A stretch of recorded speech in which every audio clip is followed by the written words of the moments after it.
নারায়ণগঞ্জের ৭ খুনের যে ঘটনা, এটাও আমি একটা কালো অধ্যায়, কালো যুগের ঘটনা আমরা সবাই জানি। দুর্ভাগ্যজনকভাবে পরবর্তীতে তদন্তে এসেছে যে এই ঘটনায় ৭ জন নিরপরাধ ব্যক্তি, তাদের প্রাণ চলে গেছে। তার মধ্যে একজন আমাদের বিজ্ঞ আইনজীবী বন্ধু, নারায়ণগঞ্জ বারের অ্যাডভোকেট চন্দন। এই মামলাটির ঘটনা আপনাদের নিশ্চয়ই মনে আছে, ২৭শে এপ্রিল ২০১৪ তারিখের ঘটনা। এই মামলায় নিম্ন আদালতে রায় ঘোষিত হয়েছিল ১৬ই জানুয়ারি ২০১৭, যেক্ষেত্রে ২৬ জনকে মৃত্যুদণ্ড দেওয়া হয়েছিল, ৯ জনকে বিভিন্ন মেয়াদে কারাদণ্ড প্রদান করা হয়েছিল।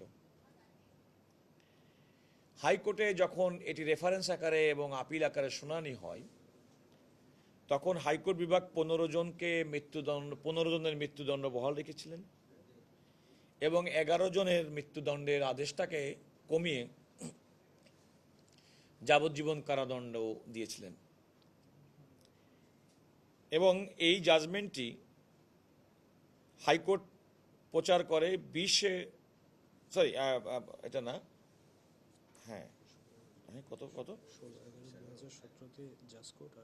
আচ্ছা, নিম্ন আদালত রায় দিয়েছিল ১৬/১/২০১৭ তারিখে। হাইকোর্টের জাজমেন্টটা হয়েছিল ২০শে নভেম্বর ২০১৮ তারিখে।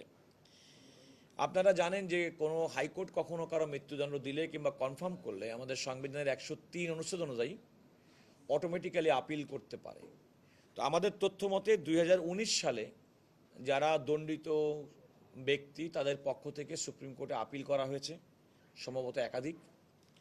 আমাদের রেকর্ড পর্যালোচনায় দেখা যায় ২৭শে অক্টোবর ২০২৫ তারিখে এই মামলায় আসামি পক্ষ অর্থাৎ আপিলকারী পক্ষ তাদেরকে কনসাইজ স্টেটমেন্ট, আমরা সারসংক্ষেপ আপনারা লিখতে পারেন, কনসাইজ স্টেটমেন্ট জমা দেওয়ার জন্য নির্দেশনা প্রদান করা হয়েছিল। এবং এই মামলাটি সর্বশেষ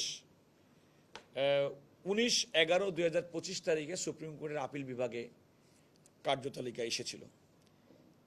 এই মামলা সম্পর্কে এটুকু হচ্ছে আমার কাছে তথ্য।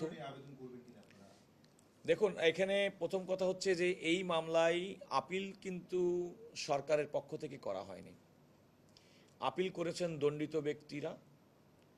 এবং তবে হ্যাঁ, আমরাও মনে করি যে এরকম একটি মর্মস্পর্শী, আমাদের অত্যন্ত দুর্ভাগ্যজনকভাবে ৭ জনের অকাল প্রাণ ঝরে গেছে। তো আমার তো মনে হয় এবং আমরা মনে করি যে প্রক্রিয়াতে শুরু হয়েছে, এই প্রক্রিয়াটা হচ্ছে যে তাদেরকে সংক্ষেপ জমা দিতে বলা হয়েছে। এরপরেই কিন্তু রাষ্ট্রের পক্ষ থেকে কিন্তু আমাদের দায়িত্ব আসবে। তো আমরা আমাদের দায়িত্বটুকু যত দ্রুত সম্ভব পালন করব, সেটুকু আমি আপনাকে বলি। তবে এটাও মনে রাখতে হবে, এটা কিন্তু বিধিবদ্ধ একটি ব্যবস্থা। অর্থাৎ কোনো আপিল দায়ের হলে আপিলকারী পক্ষকে সারসংক্ষেপ জমা দেওয়াটা, এটা কিন্তু একটা আদালতের বিচারিক এবং বিধিবদ্ধ ব্যবস্থা। ওনারা জমা দেওয়ার সঙ্গে সঙ্গে আমাদের পরে দায়িত্ব আসবে, তখন আমরা জমা দিব। সেটা আমরা দ্রুততম সময় করতে পারবো, সে ব্যাপারে আমি আপনাদেরকে আশ্বস্ত করতে পারি।